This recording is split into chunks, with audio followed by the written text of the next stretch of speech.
আমরা একটু আলিবর্দী খাঁ, সিরাজউদ্দৌলা, মির্জাফর, ঠিক আছে, এই রসায়নটা একটু বুঝতে চাচ্ছি। এটার তো একটা সরাসরি সম্পর্ক আছে আমাদের বর্তমান ইতিহাসের সাথে, এবং তারা কোথা থেকে এলো, শাসক কোথা থেকে এলো, একটু যদি আমাদেরকে এরা এসেছে ইরাক থেকে, আর অমাত্য যারা আমির ওমরা অনেকেই এসেছে তুরস্ক থেকে, কিন্তু ভারতীয় কেউ কেউ ছিল, হ্যাঁ, ভারত মহাদেশেও কেউ কেউ ছিলেন, সেটা আমির ওমরা হইতে পারে, কিন্তু তোমার এই ফ্যামিলিটা যেটা বলছে, এই ফ্যামিলিটা ইরাক থেকে আসছে, এবং এরা ইরাক থেকে আসছে দিল্লিতে, এবং আলিবর্দী খাঁ ছিল বার টেন্ডার, তাই নাকি?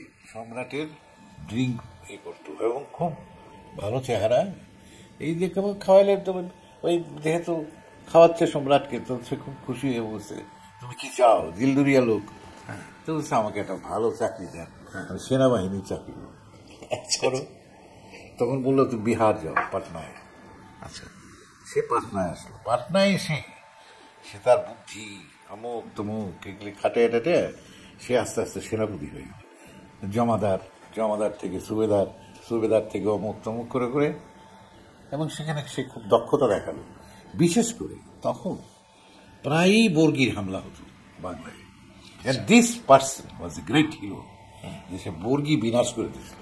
ওকে, ভাস্কর পণ্ডিত যার নেতৃত্বে বর্গিরা আসতো, এদের শেষ করছে। শেষ করার পর তো তার একটা বিরাট শক্তি। এখন বাংলা বিহার, সুবে বাংলার নবাব কিভাবে হবে? সরফরাজ খাঁ ছিল তখন সুবে বাংলার নবাব। সরফরাজ কুকুরে ফেললো, ও মানে আলিবর্দী খাঁ করলেন সরফরাজ খাঁর বিরুদ্ধে, মেরে ফেলে বীর বিক্রমে। কিন্তু সরফরাজ খাঁর পক্ষেও অনেক সেনাপতি দাঁড়িয়েছে, আচ্ছা, তাদেরকেও সে পরাস্ত করে একেবারে বীর বিক্রমে মুর্শিদাবাদে ঢুকে গেল। আচ্ছা, এখন ওনার ছিল 3 কন্যা, কৌশিকী। ওই সময় মির্জাফর কি ছিল? মির্জাফর তার ভগ্নিপতি, তার স্টেপ সিস্টার। কিন্তু সরফরাজ খাঁর দরবারে কি মির্জাফর ছিল?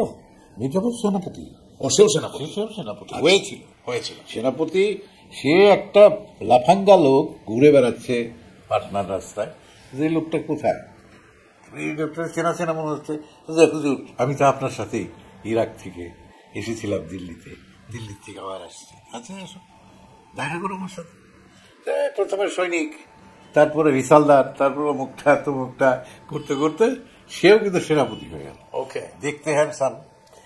ওনার আলিবর্দীর একটা স্টেপ সিস্টার ছিল, তাকে বিয়ে দিল তার কাছে, ভগ্নিপতি, তারপরে আবার সেনাপতি।